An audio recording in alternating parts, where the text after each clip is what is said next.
One of the things I like to do on this channel is compare movies that were released both in full screen, a 4:3 aspect ratio, and widescreen, a 16:9 or a 2.39:1 aspect ratio. And when I do that, I have to overlay one on top of the other and go frame by frame to make sure everything lines up properly. When I do that, I tend to notice things that I never noticed before in movies, or just some things that I found very interesting. So this video is going to kind of highlight the things I found in The Lost World Jurassic Park, Cars, and The Matrix Revolutions. So first up, The Lost World Jurassic Park. You may remember in this movie, the bus crashes through the front of the Blockbuster Video, but that Blockbuster Video had posters and standees of fake movies. Movies like King Lear, starring Arnold Schwarzenegger, and Robin Williams starring in Jack and the Beanstalks. These were fun little Easter eggs placed prominently so you would notice them, but there's a few others that weren't so noticeable if you go to the wider shot. First up, this is a little bit blurry, but I believe that's a poster for the movie 12 Nights in Paris. I believe it's a completely fictional movie. I could not find any evidence that this was real. Next up is a movie called Insomniac. Again, it looks like a horror movie. I couldn't find any evidence this was real. I'm pretty sure this was purely made up, just as a background poster. Next, we have Creature from the Black Lagoon in 3D. This was a movie made in 1954, so I think this poster was just put on the wall as a little bit of a tribute to that. And finally, this one was another one displayed front and center in the shot, but Tom Hanks in Tsunami Sunrise. Out of the three films that were prominently displayed in this blockbuster, King Lear, Jack and the Beanstalks, Tsunami Sunrise. Tsunami Sunrise is the one I would want to see most.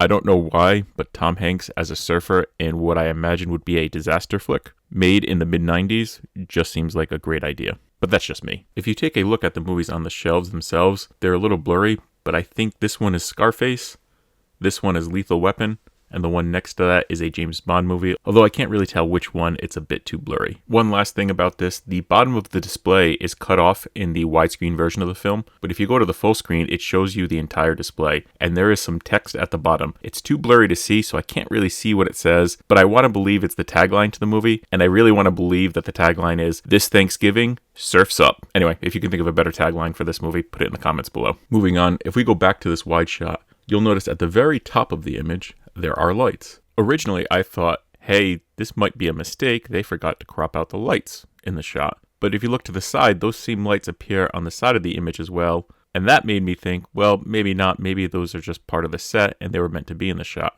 However, where it gets interesting is when you pull in the full screen version of the movie, those lights at the top of the screen are completely cropped out. Meaning when they went and took this and made the 4:3 version of the movie from the original negative, they lowered the shot to crop out those lights and give you more of the floor below. And I highly doubt that reason is because they wanted to show you this guy's awesome shoes. In the end, I honestly don't know if those lights were meant to be in the shot or not, but it is interesting to note that they were in the widescreen but cropped out of the full screen. I'll let you decide. If you go a little bit further in the movie, we come across this shot where the camera is looking out through those glass doors. But if you look closely at the reflection in the glass, you can spot some of the crew members, or at least their legs and their feet. Hard to see here, but if I turn up the brightness, you can see it a little bit better. Not very noticeable when you watch the movie, a little more noticeable when you're going frame by frame. And then finally, this one I actually read on IMDb, that the person right here is supposedly Steven Spielberg, but even in my Blu-ray version of the movie, when I zoomed in, it's just way too blurry to tell who that is. Again, I can turn up the brightness so you can see there's clearly a face there, but it's just way too blurry to make out if it's actually Steven Spielberg. Next up is Cars. The one thing about Cars that was interesting was the idea that they re-rendered the movie for the 4:3 release. When I was editing the opening scene, everything seemed to match up perfectly, except for this shot. You'll notice this is a Jumbotron showing Lightning McQueen. This is from the widescreen version of the movie. But if I overlay the full screen and then match up the words Piston Cup on either side to make sure the scale is correct and to make sure it is lined up as best I can, look closely at Lightning McQueen. It's two different shots. My guess is when they re-rendered this movie, the video on the Jumbotron was off just a little bit. And so that's why it doesn't match up perfectly, but everything outside of the Jumbotron does. It's the same frame in the movie, meaning this is the first frame that shows the Jumbotron.